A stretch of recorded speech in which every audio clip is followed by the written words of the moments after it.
Fala galera, beleza? Professor Jovem na área, hoje para a gente falar sobre ligações químicas no Enem. Se você não é inscrito no canal ainda, se inscreva agora, ative o sininho de notificações para ficar ligado em todo vídeo que a gente for postando aqui. Belezinha? Pegue seu material que a aula já vai começar. Bom, galerinha, na aula de hoje nós vamos falar sobre ligações químicas no Enem. Então eu trouxe aqui duas questõezinhas para a gente dar uma discutida, resolver, né, entendendo aí os conceitos. Antes da gente começar, eu trouxe aqui uma breve revisão. Caso você não tenha visto ainda esses vídeos, eu vou deixar em algum local aqui o link para esses vídeos aqui dessas aulas sobre ligações químicas intramoleculares, as intermoleculares, inclusive tem eu cantando, você vai perder o tempo da sua vida e ver que a sua vida não é tão ruim, né? Que existem pessoas que estão piores que você, tá? Então eu vou deixar em algum lugar, você vai assistir, revisar, ficar fera nesse assunto. Tudo bem?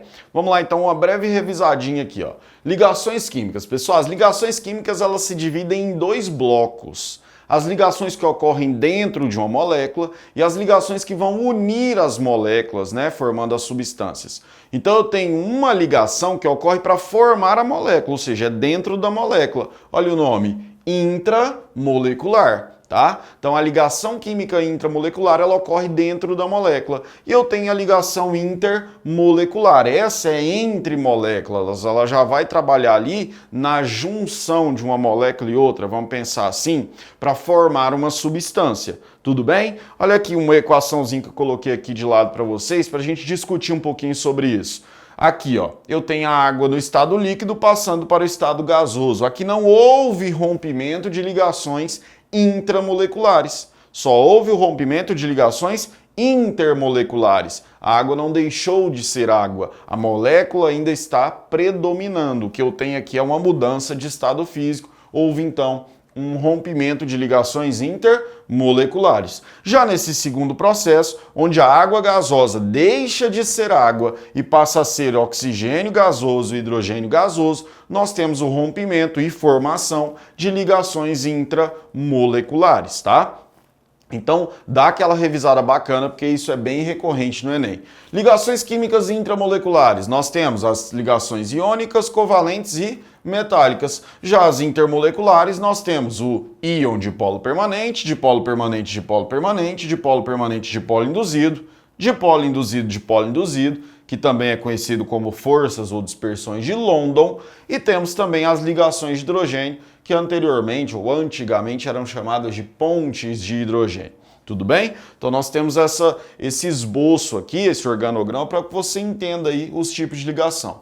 Dando uma diquinha rápida aqui já, toda vez que você escutar dipolo permanente, tem que vir à sua cabeça uma estrutura polar. Dipolo induzido, uma estrutura que é apolar, tá? Então, assistindo as aulas lá, você vai ficar bem fera nesse assunto. Sem mais delongas, vamos partir para a resolução dos exercícios? Pegue seu materialzinho aí, seu papel, sua caneta, lápis, borracha e bora lá. Bom, galerinha, vamos lá então. Trouxe dois exercícios para vocês. O primeiro é do ano de 2019, ele fala assim, ó. A fluidez da membrana celular é caracterizada pela capacidade de movimento das moléculas componentes dessa estrutura.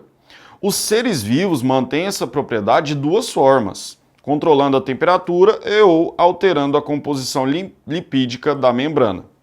Neste último aspecto, o tamanho e o grau de insaturação das caudas hidrocarbônicas dos fosfolipídios, conforme representados na figura, influenciam significativamente a fluidez.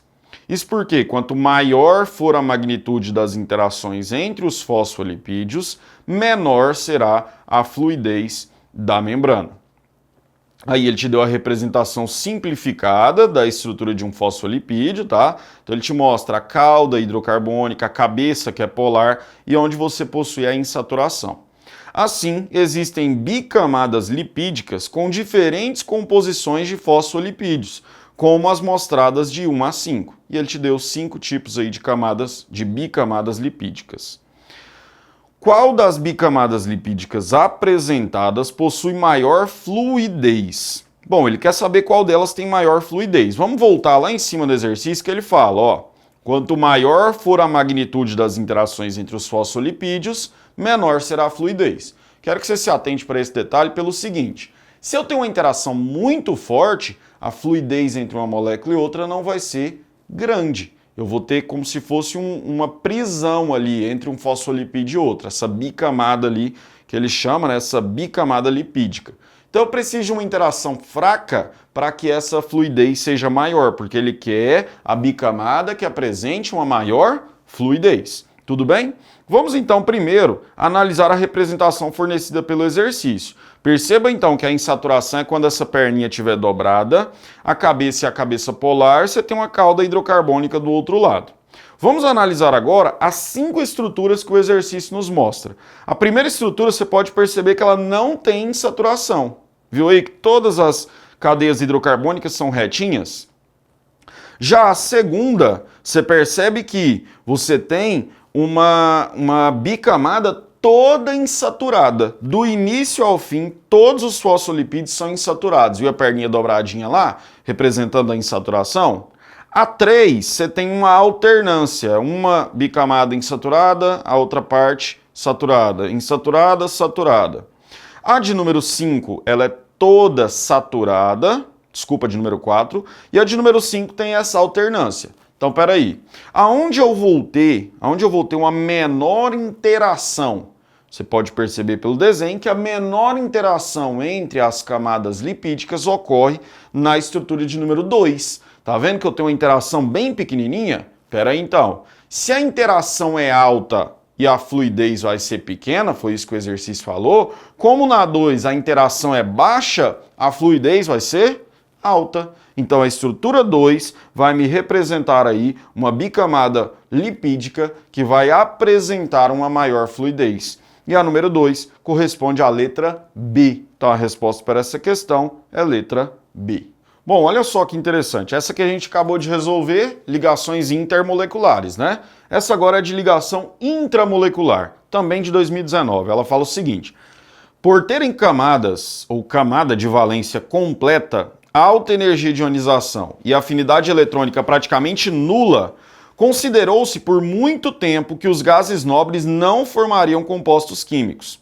Porém, em 1962 foi realizada com sucesso a reação entre o xenônio, camada de valência 5s2,5p6, e o hexafluoreto de platina, e desde então, mais compostos novos de gases nobres vêm sendo sintetizados. Tais compostos demonstram que não se pode aceitar acriticamente a regra do octeto, na qual se considera que, numa ligação química, os átomos tendem a adquirir estabilidade, assumindo a configuração eletrônica de gás nobre. Dentre os compostos conhecidos, um dos mais estáveis é o difluoreto de xenônio, no qual 2 átomos do halogênio flúor, camada de valência 2s2,2p5, se ligam covalentemente ao átomo de gás nobre para ficarem com 8 elétrons de valência. Ao se escrever a fórmula de Lewis do composto de xenônio citado, quantos elétrons na camada de valência haverá no átomo do gás nobre? Então, ele quer saber qual vai ser a estrutura de Lewis para o difluoreto de xenônio e ele quer saber quantos átomos o xenônio vai adquirir na sua camada de valência quando ele efetuar essa ligação. Primeira coisa que eu quero salientar, são duas observações aqui muito importantes. Regra do octeto, existe mais exceção do que regra, a primeira coisa. Existem teorias de ligação química que são muito mais aceitas, tá? A teoria do octeto a gente estuda, mas sabe que existem muito mais exceções do que seguir mesmo a regra. Segunda coisa, gás nobre não é inerte. Na aula sobre gases nobres, né, aqui do canal, eu deixei isso bem claro. Pessoal, gás nobre não é inerte, ele é apenas pouco reativo. E a gente vê demais pessoal falando que gás nobre é inerte. Então, repito, gás nobre não é inerte, ele é apenas pouco reativo. Então vamos agora para os dados dos elementos que vão participar dessa ligação, da formação do composto.